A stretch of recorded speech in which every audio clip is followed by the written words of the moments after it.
Good day, mga kayang master, eto na ang susunod na kabanata ni Mr. Daryl Darby pero bago ang lahat pa-like and share and subscribe ang ating channel, at pindutin ang notification bell para lagi kayong updated sa lahat ng kabanata, at eto na rin ang full chapter ni Mr. Daryl Darby kaya abang-abang na lang po sa iba pang mga kabanata. Marami pong salamat. Ang asawa kong tinitingala ng lahat. Kabanata 2341 ay hindi kailangan kong bilasan. Pinag-isipan ito ni Daryl habang dali-dali siyang naupo na naka-cross-leg upang magpatuloy sa paglilinang. Samantala, sa isang lugar sa gitna ng malawak na Rowan Sea, pinamunuan ni Ambrose ang Bloodshark Pirates sa 1,000 mga bangka habang ginagabayan ni Heather ang mga ito sa pamamagitan ng Maelstrom ligtas. Matapos ang maraming oras ng paglalayag, sa wakas ang fleet nakarating sa Coral Island. Ang Coral Island ay matatagpuan sa gitna ng Rowan Sea. Ito rin ang sikreto ng lokasyon ng Simaki clan na nagbantay sa Rowan Sea para sa henerasyon ang bawat isa. Hindi mahalaga si Ambrose, Era, o ang Bloodshark Pirates, na lumapag na mangha ang Coral Island. Nang makita nila ang kamanghamanghang tanawin ng isla, sila umawit ng mga papuri para sa kamanghamanghang lumikha. Ang malaking Coral Island ay hindi binubuo ng lupa ngunit ang mga piraso ng magkakabit na mga coral. Ang mga coral na iyon ay mula sa kalahating metro hanggang 10 metro ang taas. Nagkaroon ng iba't ibang mga species, at ang isa ay natatangi sa mga kulay nito. Nagningning sila sa ganda shade sa ilalim ng araw.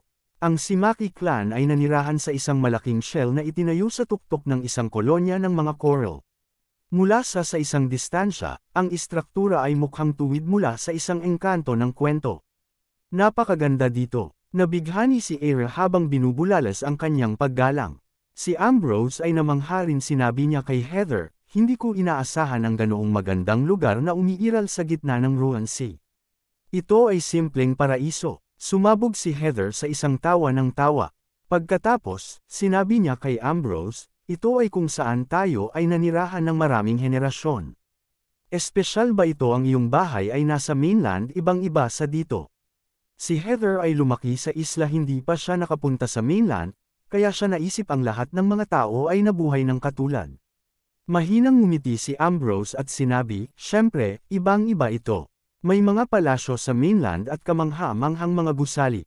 Dadalhin kita doon balang araw.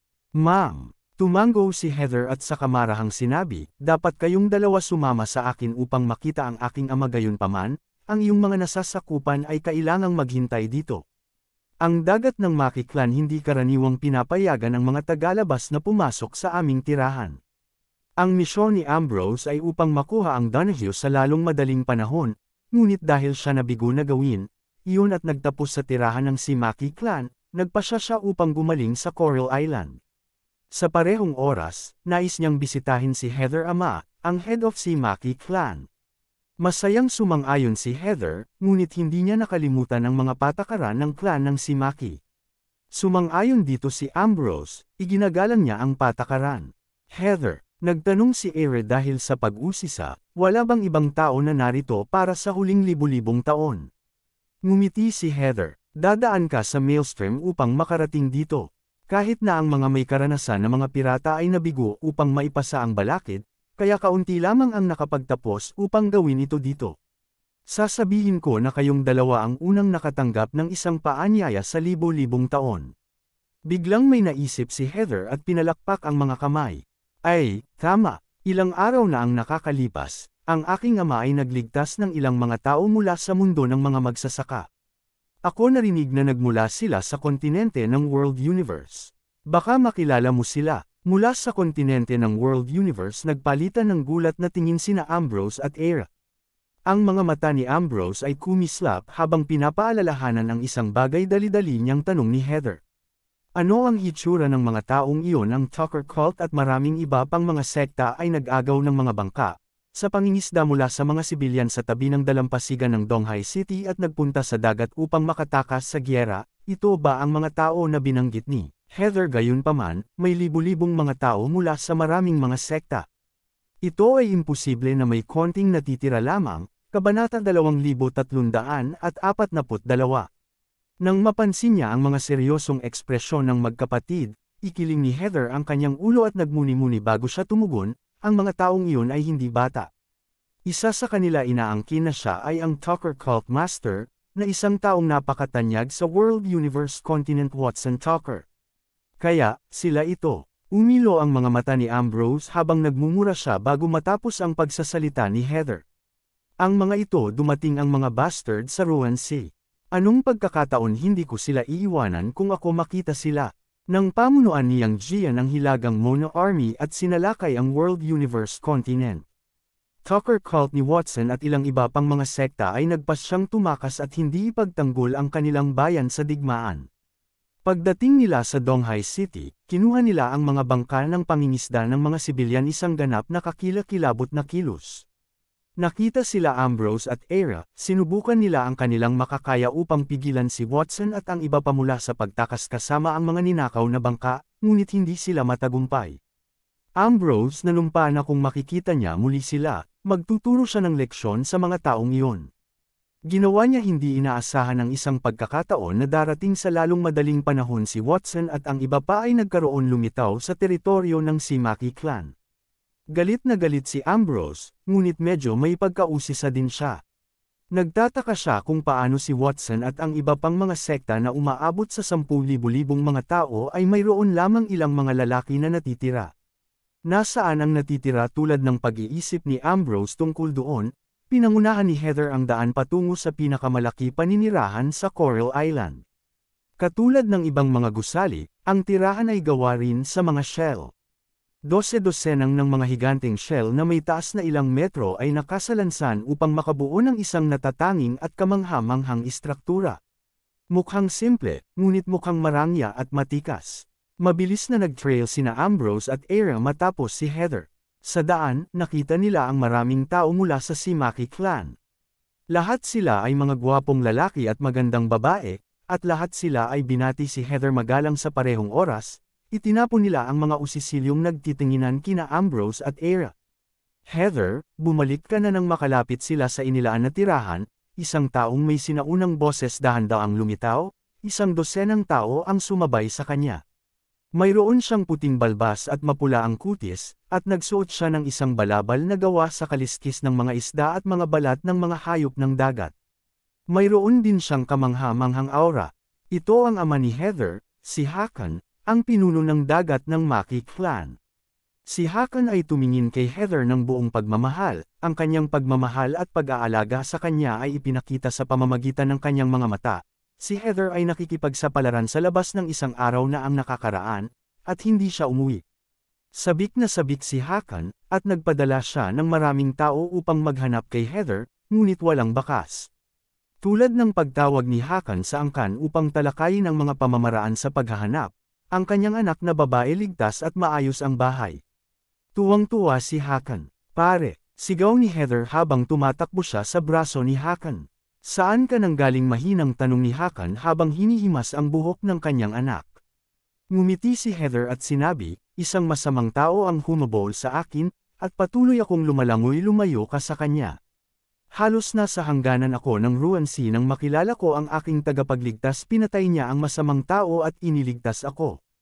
Nakaramdam pa rin ng konting takot si Heather habang isinalaysay ang pangyayari. Tagapagligtas na tigilan si Hakon nang marinig iyon. Tapos, tumingin siya kina Ambrose at Era. Sila ba ang iyong tagapagligtas? Tumingin si Hakon kina Ambrose at Era habang nagsasalita siya, at napansin niya na ang mga kapatid ay medyo bata pa. Si Ambrose ay gwapo, habang si Era ay kabataan at kaakit-akit. Tumango si Heather at sumenyas kina Ambrose at Era. Ito ang aking ama, ang ulo ng Simaki clan. Lalapit na kina Ambrose at Era sa Hakon ng teka. Isang tao ang lumakad pasigaw habang sumisigaw na pipigilan sila. Nakasuot siya ng isang satin robe, at siya ay may maitim na kutis. Mukha rin siyang tuso. Si Watson iyon. Watson-eyed Hakon na may pagkabigo. Kabanata 2343. Hindi may larawan ang pagkabigla ni Watson. Naisip niya na hindi na niya makikilala muli si Ambrose pagkatapos ng kanilang hidwaan sa dagat ng lungsod ng Donghai. Gayunpaman, nasagasaan nila ang bawat isa ng hindi inaasahan sa ang tirahan ni Simaki clan. Napansin ni Watson na ang panloob na enerhiya ni Ambrose ay ganap na nakabawi, at siya ay hindi na mahina. Bukod doon, ang lakas ni Ambrose ay tila napabuti ganun din lalo pang nagulat si Watson nang makita niya ang libu-libong mga barkong bangka na palabas ang dagat sa tabi lamang ng Coral Island. Nakilala ni Ambrose ang titig ni Watson, malungkot ang kanyang ekspresyon. Kaya, ang basura na ito talaga ay narito. Flanhead. Sa wakas, binawi ni Watson ang kanyang pandama. Pagkatapos, sinabi niya kay Hakan, baka niloko ang prinsesa. Ang mga kapatid na ito ay mapanganib na mga tao. Ang kanilang ama ay si Daryl, isang kilalang demonyo sa lahat ng Siyam na kontinente. Meron sila nagawa ang lahat ng uri ng masasamang gawain. Paano nila may save ang prinsesa? Dapat may kakaiba dito. Si Watson ay mukhang taos-puso at seryoso nang sinabi niya iyon kay Hakan. Nagningning ang mga mata niya palihim kalahating buwan na ang nakalilipas. Mayroon sina Watson at ilang mga tao mula sa maraming iba pang mga sekta inagaw ang mga bangka ng mga sibilyan. Plano nilang tumira sa island ng Peach Blossom, ngunit naguluhan sila nang makita ang mga isla na nasa Syra nang sila dumating doon. Ang Island of Peach Blossom ay ang kauna-unahang teritoryo na napura ang New World Army noong una nilang sinalakay. Ang kontinente ng World Universe dati inilipat nila ang kanilang target sa Donghai City. Si Watson at ang iba pa ay kailangang magpatuloy sa paglalayag upang maghanap ng kanilang susunod na patutunguhan. Sa panahong iyon, marami sa mga sect masters ang nais sumuko at bumalik sa kontinente, ngunit iginiit ni Watson sa kanilang paglalakbay. Nabasa ni Watson ang bottomless mapa ng Sea Valley, at naalala niya ang nilalaman ng malinaw kahit na ang mapa nawala. Alam ni Watson na mayroong isang sinaunang lihim sa Bottomless Valley Sea Map. Kung mahahanap niya ang lihim, maaari niyang buhayin ang karangalan at pagtaas ng Tucker Cult sa katanyagan bilang kataas-taasang figure sa Siyam na mga kontinente. Pinangunahan ni Watson ang lahat sa Ruan Sea na walang anuman kundi ang kanyang memorya, at bilang isang resulta, ang Maelstrom ay malakas na tumama sa kanila. Sa huli, si Watson lamang at ang ilang mga kalalakihan ang nakaligtas sa pagsubok sa harap ng dagat. Sa wakas ay sinagip sila ni Maki Clan. Pagdating niya sa tinitirhan ng si Maki Clan, kaaya-aya si Watson nagulat nang malaman na, ang Coral Island ay ang lokasyon ng sinaunang lihim, kaya nagpa siyang manatili at alamin ang tungkol dito. Gayunpaman, hindi niya inaasahan na biglang lumitaw ang magkapatid. Alam ni Watson na hindi siya papakawalan ni Ambrose. Sa halip na pasibong maghintay para sa kanyang kapalaran, nagpa siya si Watson na kumilos muna sa pamamagitan ng panloloko sa head of si Maki Clan upang maalis ang Ambrose. Galit na galit si Ambrose nang marinig iyon. Tinuro niya si Watson at nagmura, ikaw kasuklam-suklam at walang kahihiyang bastardo. Paano ka nagsisinungaling? Dapat kang pumunta sa impyerno. Si Era, sa tabi ni Ambrose, ay nanginginig din sa sobrang galit. Sumigaw siya, Watson, gagawin mo may konsensya ang World Universe ay nasa matinding panganib na sakupin ng ang aming mga kaaway, ngunit ikaw ay tumakas at sinisiraan. Kami galit na galit si Era. Si Watson ay isang kasuklam-suklam na tao. Paano siya makakabawi ng kwento at paninirang puri kay Daryl at tinawag siyang demonyo ng Siyam na kontinente? Nag-aalalang sinabi ni Heather kay Watson, huwag kang magsalita ng kalokohan.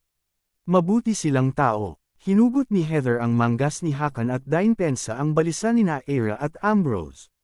Si Papa, Ambrose, at ang kanyang kapatid na babae ay mabubuting tao. Huwag makinig sa taong ito. Itinapon ni Heather si Watson ng isang maingat na sulyap.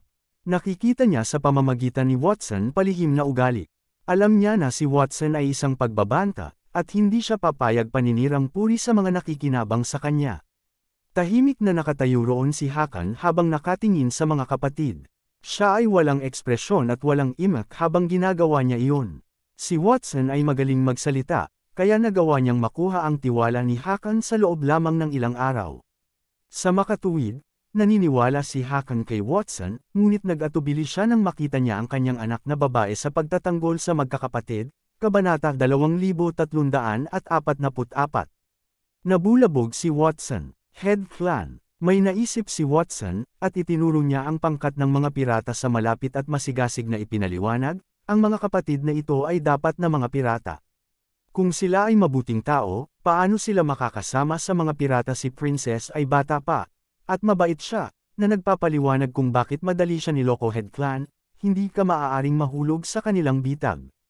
Tumingin si Hakan sa direksyon kung saan nakaturo si Watson.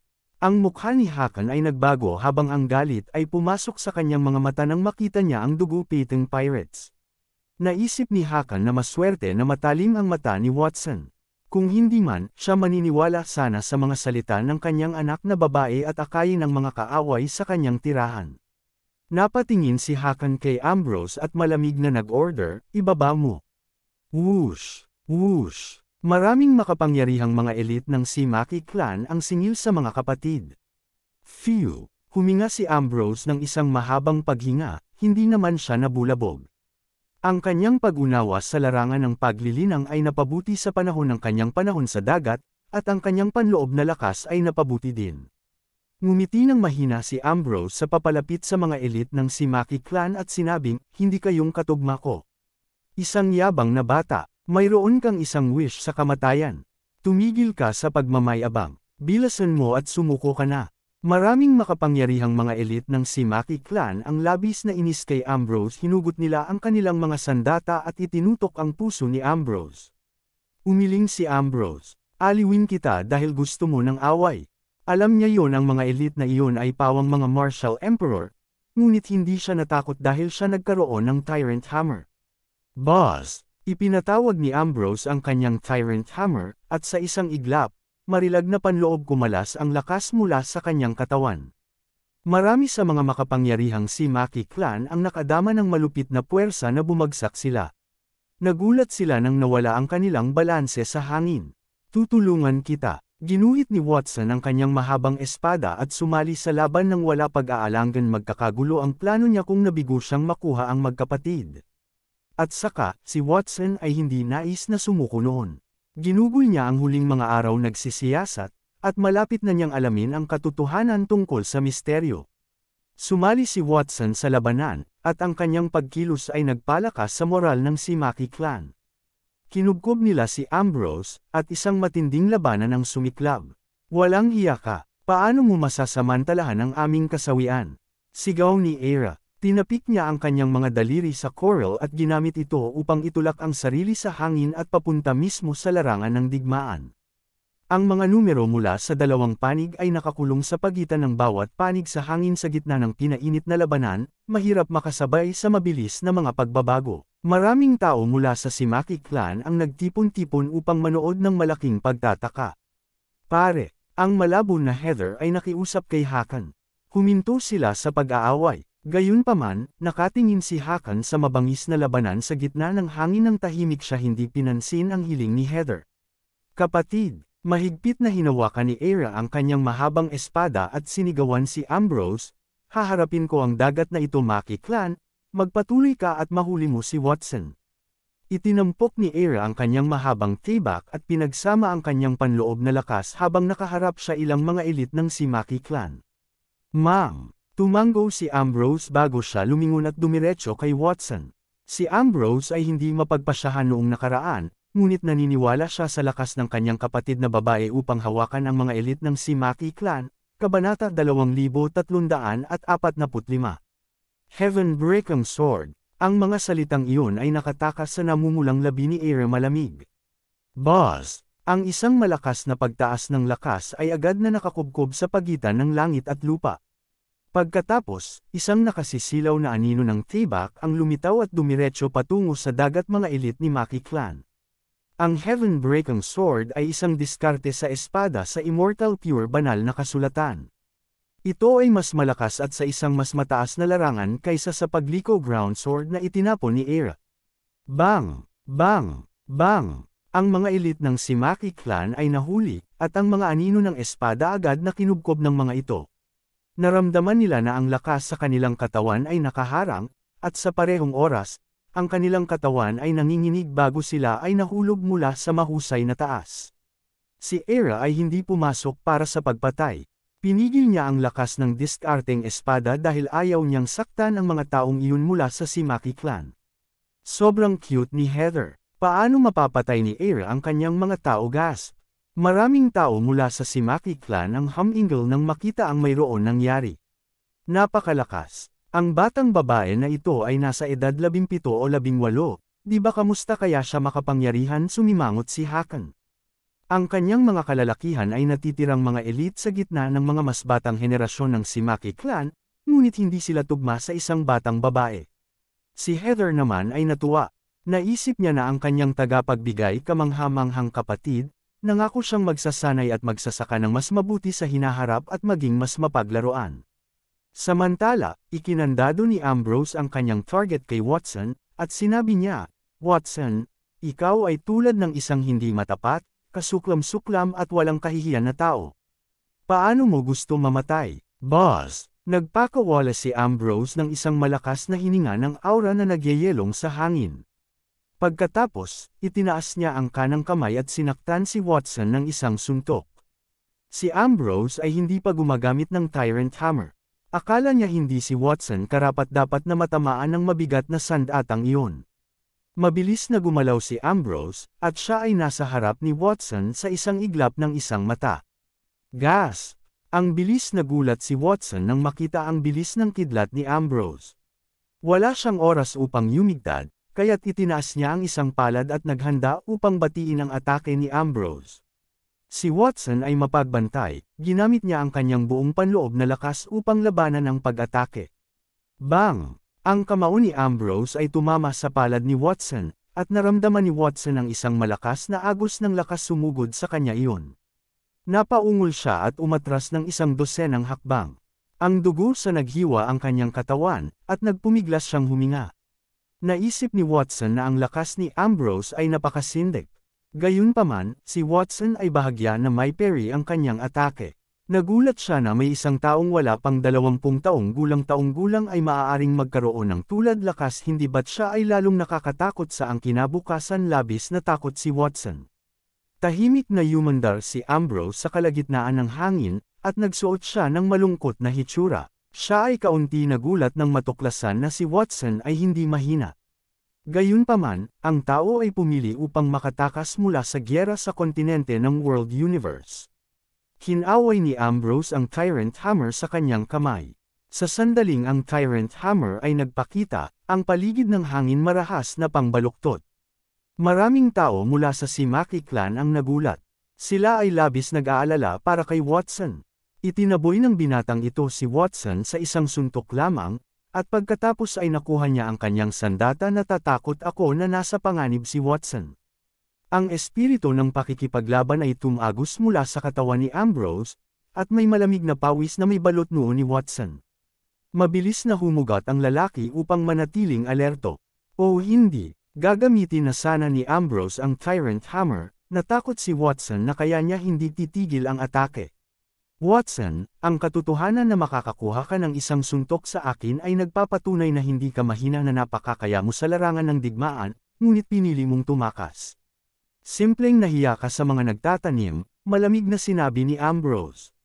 Kinaway ni Ambrose ang kanyang braso, at pagkatapos, isang nakakatakot na ingay ang nagmula sa Tyrant Martilyo. Pagkatapos, isang malakas na lakas ng enerhiya ang bumalat kay Watson. Si Watson ay walang oras upang pag-isipan ito. Mabilis niyang pinapakilos ang lahat ng lakas na kaimbak sa kanyang larangan ng enerhiya upang mag-deploy ng isang proteksyon na kalasag sa harap niya. Kabanata 2346. Bang! Isang sumisindek na puwersa ang sumabog sa proteksyon na kalasag, at agad itong nabasag. Nagpakawala si Watson ng isang muffled groan bago lumipad ang kanyang katawan mga 100 metro paatras. Ang momentum ay sum-iron ng isang dosenang mga corals bago siya damapo ng husto sa isang shell. Si Watson ay natupok ng maraming panloob na enerhiya nang labanan niya si Ambrose atake kanina. Pagod na siya, at sa gayon, hindi niya kayang pigilan ang Tyrant Hammer sa atake. Pagkatapos ng lahat, ang Tyrant Hammer ni Ambrose ay isang bihirang grand weapon din. "Watson." Si Ambrose ay nakatingin kay Watson habang ang layunin ng pagpatay ay laced ang kanyang tono. "Mayroon ka bang huling mga salita? Bilasan mo at sabihin mo." Habang nagsasalita siya, mahigpit na hinawakan ni Ambrose ang Tyrant Hammer sa kanyang kamay at dahan-daang lumapit kay Watson. Ang kanyang malupit na lakas at aura ay tumagos at pinuno ang hangin at dagat. Si Watson ay binilisan. Napalunok niya ng laway ang kanyang laway habang pinagsisisihan ang ginawa niya. Hang on! Sigaw ni Watson nang makita niyang papalapit sa kanya si Ambrose. Ang iyong mahal, Bayani Darby, mali ako. Nabigo ako bilang isang tao, at hindi ako matapat.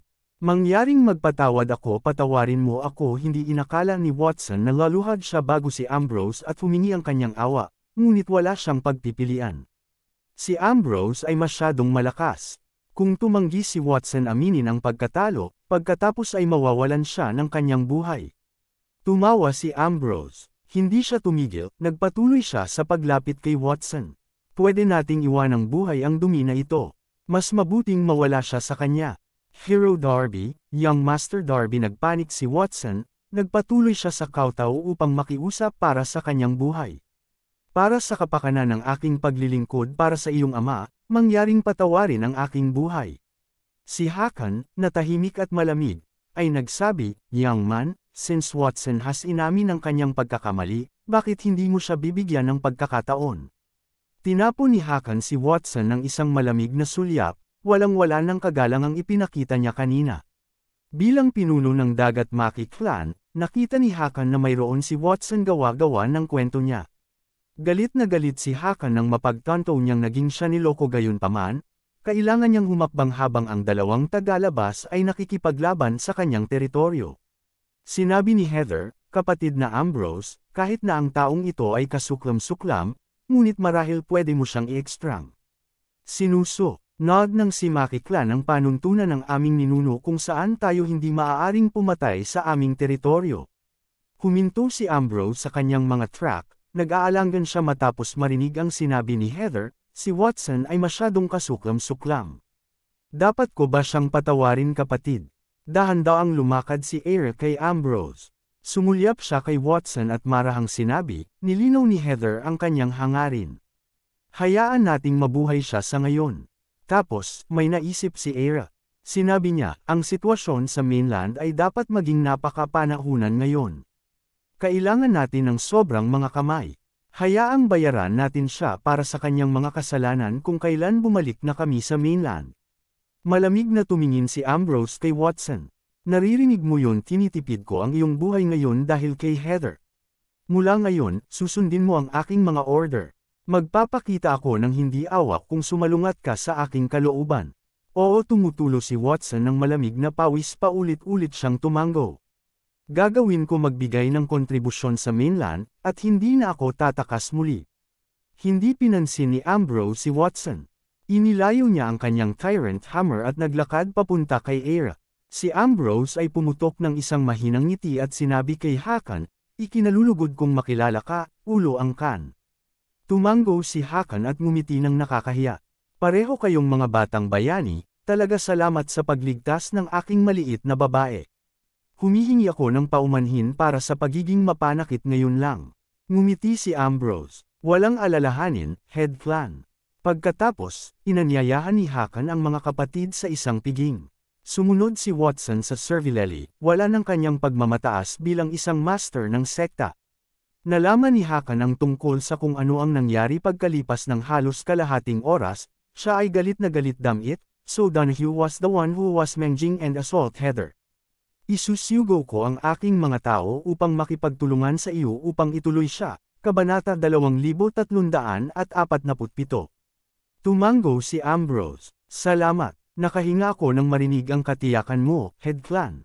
Ang si Maki Clan ay nanirahan sa Coral Island sa loob ng libu-libong taon, at sila napakapamilyar sa nakapaligid na kapaligiran. Sa tulong nila, Donahue ay makunan ng hindi oras. Habang nag-uusap sila, sinulyapan ni Ambrose si Watson, na nakatayo sa tabi niya. Siya nagtanong, Watson, bakit ka nandito, mayroon ka bang layunin? Ano si Watson ay namula, nag-atubili siya bago siya sumulat ng maingat, Young Master Darby. Naaalala mo ba yung ancient sea map na nawala sa akin? May sikreto sa mapa. Meron akong nakita dito, at iyon ang pagkakakita ko sa lugar na ito. Si Ambrose ay anak ni Daryl, kaya't si Watson tatawag kay Ambrose Young Master.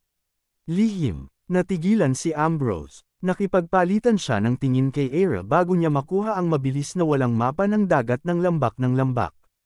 Nagulat ang magkapatid nang makita nilang nakaturo ang marka dito sa Coral Island. Ito tumayo si Hakan at tiningnan ng mabuti ang sinaunang mapa ng dagat. Hindi siya nakapagtago ang kanyang tuwa at pagkabigla habang nanginginig. Ito ang relic na naiwan ng aming mga ninuno. Nawala ito ng halos 1,000 taon. Hindi ko akalain na makikita ko ito muli. Ano nagulat sina Ambrose, Era, at Watson nang malaman iyon. Kaya, ang mapa ng dagat na ito ay isang relic mula sa mga ninuno ng Simaki clan. Samantala, sa isang malalim na yungib ng bundok, Buzz, naupo si Daryl na naka-cross-leg habang pinapaligiran ng marahas na kapangyarihan ang kanyang katawan. Ang hangin sa buong silid ng bato ay lubos na napangit. 2 araw at 2 gabi siyang nandoon. Nagawa niyang makuha ang kanyang panloob na enerhiya sa kanyang dating estado ng isang antas 5 martial emperor, at malapit na siyang lumusot sa langit na pag-akyat antas kinabahan si Daryl dahil nakadikit siya sa isang bottleneck. Basag, ang lakas ay nagtayo sa silid na bato, at lumalakas ito. Ang mga pader na bato at platform sa paligid ni Daryl biglang nag-crack. Dinilat niya ang kanyang mga mata at natigilan. Gumuhit siya ng isang proteksyon na kalasag upang maprotektahan ang katawan ni Ghost Valley Sage. Ang Ghost Valley Sage ay pumanaw na, ngunit ang kanyang katawan ay hindi mabulok. Sa salungat, nanatili siya sa isang pwesto ng pagkakaupo na parabang nakatulog, tumingin siya buhay na buhay. Si Daryl ay may mataas na paggalang sa Ghost Valley Sage, kaya't ayaw niyang makita ang kanya na wasak ang katawan. Sa wakas, ang lahat ay kalmado at normal ulit. Napasinghap si Daryl, ngunit natigilan siya nang ikiling niya ang kanyang ulo upang suriin ang kanyang paligid. Napansin niya ang isang balon sa ilalim ng batong plataporma, ngunit wala itong tubig. Parang talaga, nakita ni Daryl ang isang simple at kakaibang bato na dibdib sa ilalim ng mayroon itong mga larawang inukit ng mga salita at pattern dito. Oh, wow! Mayroong isang bagay doon. Namangha si Daryl, at bago pa siya makapag-isip pa, kinuha niya ang bato dibdib. Ang mga pattern sa dibdib ay mukhang makaluma, at ang mga salita dito ay simple at payak. Kinilala ni Daryl ang mga salita ng sabay-sabay, at binasa niya ito ng malakas. Ang tribo ng Raksasa ay malupit at nagbabanta. Sa makatuwid, sa pangalan ng Emperor Zuan Yuan, tinawag ko ang lahat ng mga tribo na atakihin ang tribo ng Raksasa at ipatapon sila sa ilang. Ano Emperor Zuan Yuan? Iniwan ni Emperor Zuan Yuan ang batong dibdib na ito. Ang Emperor Zuan Yuan, nakilala rin bilang Yellow Emperor Zuan Yuan, ay ang pinuno ng 3 soberano at 5 emperador noong sinaunang panahon. Naramdaman ni Daryl na ang kanyang isip ay nawala, laking gulat niya, Kabanata 2348. Nagulat si Daryl, huminga siya ng malalim, at nagpatuloy siya sa pagbabasa. Ang mga tribo ay nagdusa ng matinding pagkalugi sa labanan, at kailangan kong ipatawag ang Banal Dragon sa wakas. Nagtagumpay tayo. Habang binabasa ni Daryl ang tungkol dito, lalo siyang nabigla. Ito ay naging mga bagay na hindi naging maayos nang ipatapon ng Yellow Emperor ang tribo ng Raksasa patungo sa ilang. Ang tribo ng Raksasa ay napakalakas, at inilagay nila ang isang malakas na paglaban, na nagreresulta sa mabibigat na nasawi sa magkabilang panig. Sa huli, kinailangan ng Yellow Emperor na ipatawag ang kanyang enchanted na hayop, ang banal na dragon, bago niya tuluyang talunin ang tribo ng Raksasa, ngunit ang dragon din ay nasugatan at kalaunan ay namatay. Ang Yellow Emperor ay nalungkot sa puso. Bago ito namatay, umalis ang banal na dragon sa likod ng 2 kayamanan mula sa bloodline ng dragon. Wala nang nabanggit pa tungkol sa 2 kayamanan.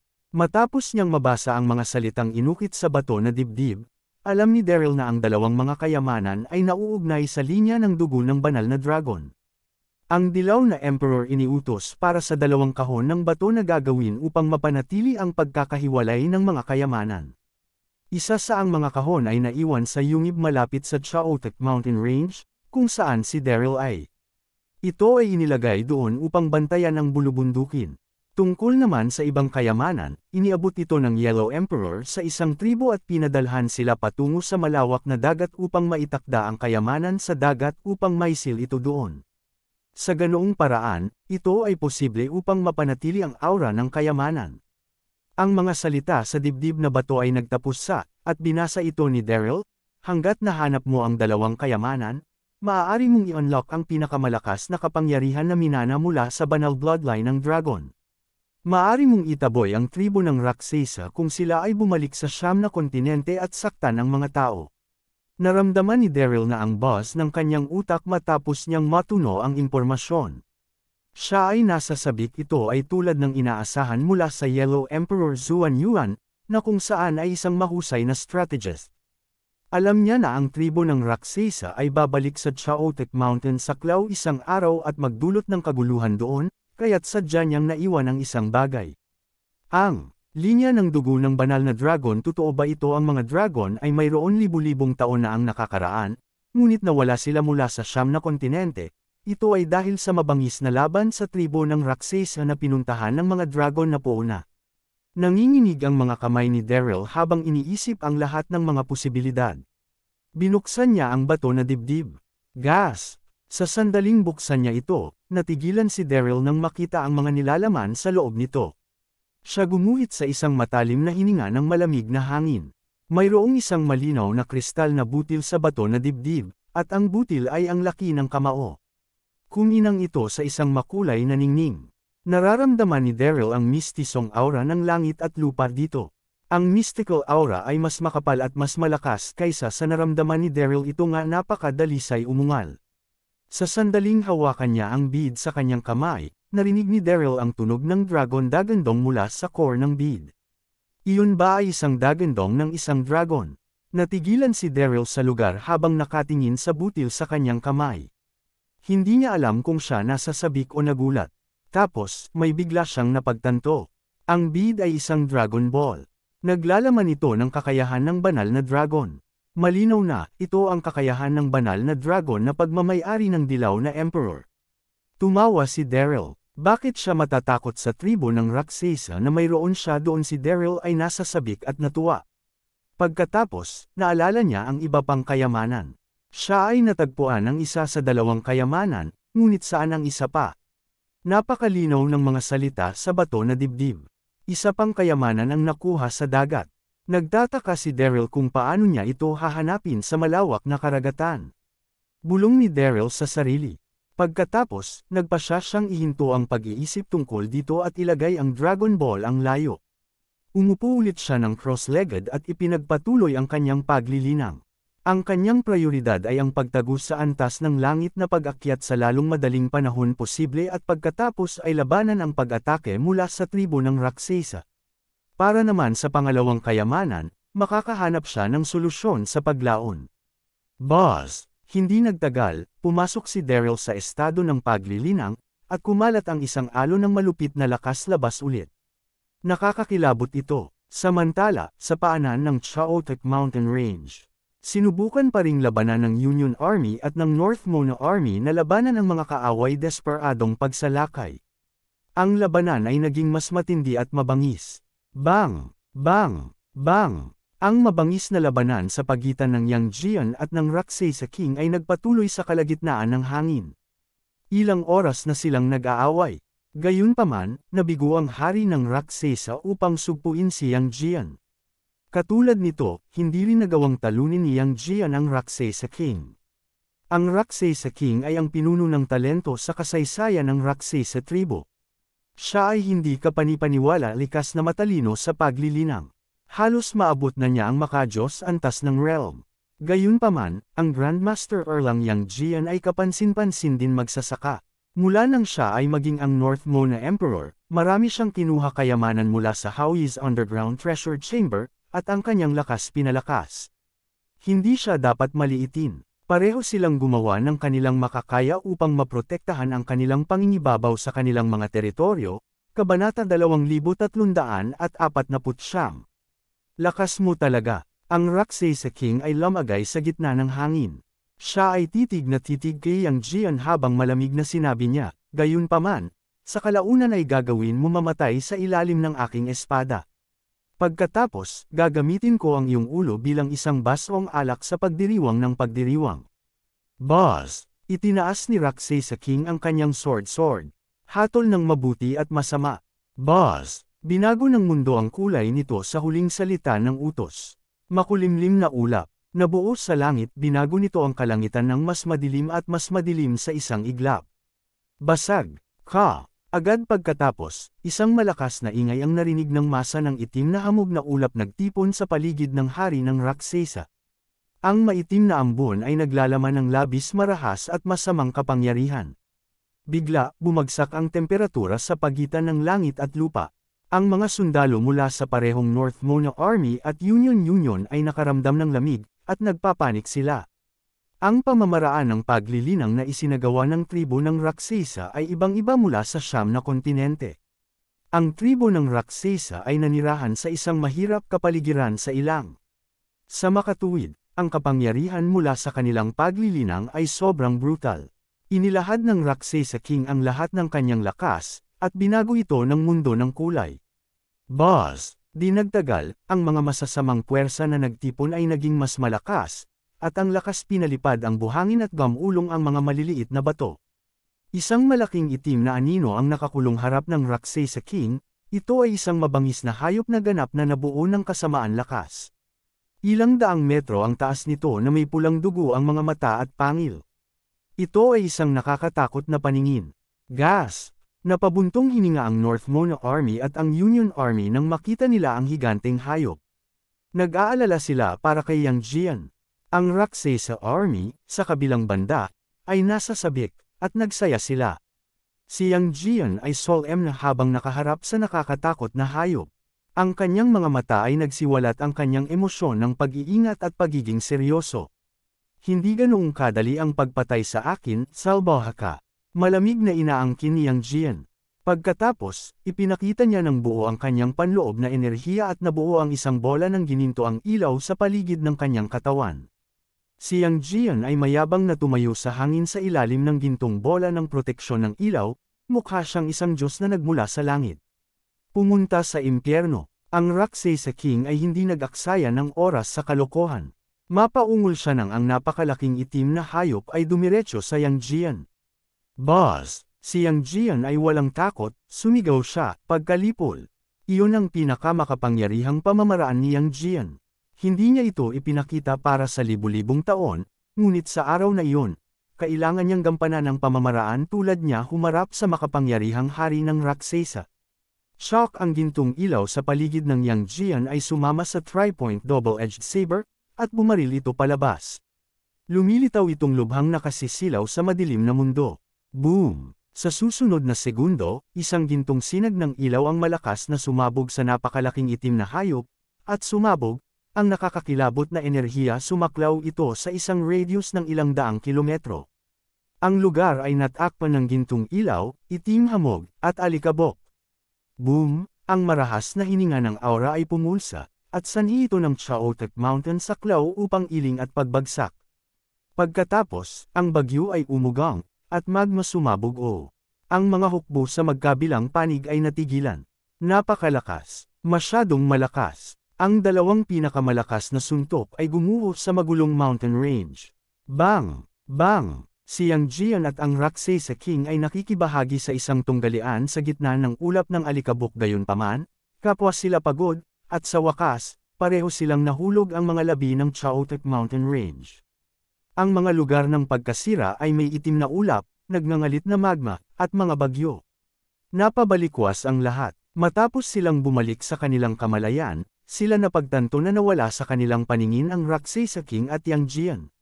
Kabanata 2350. Kamahalan. Grandmaster Erlang. Sumigaw sina Zhangju, Chester, at ang hukbong nasa ibaba nila, si Yang Jian at ang marahas na nakipaglaban si Raksesa King ng ilang oras hanggang sa maubos nila ang huli drop ng kanilang panloob na enerhiya. Pagkatapos, pareho silang nahulog sa rubble. Sila ay natatakot na baka hindi makaligtas si Yang Jian sa laban. Kahit na si Chester at ang iba pa ay may mga pagtatangi laban kay Yang Jian, ang tao ay may mahalagang papel sa pagtatanggol sa kanila laban sa Raksesa Army. Ito ay magiging isang malaking pagkawala sa siyam na lupain kung si Yang Jian ay pinatay. Aking hari, pare, sa kabaligtaran ng larangan ng digmaan, hindi mabilang na mga sundalo ng Raksesa at ang natigilan ng ibang mga sundalo. Patuloy silang sumigaw para sa hari ng Raksesa. Ang Raksesa King ay ang kataas-taasang pinuno ng tribo ng Raksesa, at siya pati na rin ang kanilang haligi ng lakas. Naniniwala silang hindi matatalo ang kanilang hari. Nag-aalala at nagalit sila nang hindi manalo ang kanilang hari laban kay Yang Jian sa laban, at nahulog silang magkasama sa rubble. Makinig sa aking order, lahat. Tumalon si Alaric sa karo at sumigaw sa hukbo. Sa ngayon nilayo ni Alaric na itigil pansamantala ang labanan at hanapin ang mga lugar ng pagkasira para sa Raksasa King. Pagkatapos, maghahanap siya ng mga pagkakataong mabaigo ang kanyang ama mula sa pagsisimula ng gyera at mamuhay ng payapa kasama ng iba pa sa Siyam na mainland. Gayunpaman, nag-ambala siya ni Amastan matapos niyang sabihin ang unang dalawang salita. Ang Siyam na dagat ay sinaktan ng aking ama. Kailangan nating patayin sila, patayin silang lahat. Si Amastan ay may isang maalab na pagkatao, at siya ay napakawalang ingat. Sinigawan niya ang utos habang tumatakbo papunta sa kaaway. Naniniwala si Amastan na ang kanyang ama ay hindi magagapi, at hindi niya ito kailangan mag-alala tungkol sa kanyang ama, na nahulog sa mga labi. Ang pinakamahalagang bagay ay upang talunin ang Siyam na mainland at manalo sa labanan. Si Amastan ay ang slaughter god. Sa isang iglap ng isang mata, higit sa 100 ang mga sundalo mula sa Siyam na lupain ay pinatay. Patayin! Maraming sundalong Raksasa ang sumigaw nang makita ang nangyari. Sila ay pumped at nagsimulang pag-atake muli. Amastan! Kinuyam ni Alaric ang mga kamao sa inis. Akala ni Alaric ay masyadong walang ingat ang kanyang nakababatang kapatid. Nang ang kanilang ama ay hindi sa paligid, dapat si Alaric ang kumokontrol sa hukbo dahil siya ay ang kagalang-galang na anak. Gayunpaman, si Amastan ay kumilos ng mapangahas at pinangunahan ang hukbo sa isang matigas na labanan. Nababaliw ang Raksasa Army na mula ang kanilang mga mata sa sobrang galit. Alaric na pagtanto na imposibleng manirahan sa isang pagpapahintulot sa puntong iyon. Sa makatuwid, siya napangisi ang kanyang mga ngipin at kalapati sa larangan ng digmaan. Arg! Maraming mga sundalo mula sa Siyam na Darling ang sumigaw habang nahuhulog sa mga pool ng kanilang sariling dugo. Si Chester at ang iba pa ay determinadong lumaban nang makita kung ano ang nangyari sa kanilang mga tao. Patayin! Maglalaban kami hanggang sa wakas. Hawak ni Chester ang isang mahabang tibak na walang takot. Siya sigaw ng utos at binati ang mga kalaban. Maglalaban kami hanggang sa wakas. Ang Union Army at ang North Mona Army ay umulit pagkatapos ng Chester ng malakas. Nagngisi rin ang kanilang mga ngipin habang nagsisingil paaban. Bigla, kumalas ang pagpatay, at binahira ng dugo ang lahat. Samantala, sa Coral Island sa Rowan Sea, si Ambrose, Era, at Watson ay tumingin kay Hakon habang nakatayo sila sa isang itinayong bulwagan may mga shell. Si Hakon ay labis na nasasabik. Hawak niya ang mapa ng Bottomless Valley Sea na may nanginginig na mga kamay habang sinabi niya, mga pagpapala mula sa langit sa itaas. Ang labi na iwan ng aking mga ninuno ay sa wakas na tagpuan. Anong pagpapala? Ano naguguluhang nagkatinginan sina Ambrose at Era?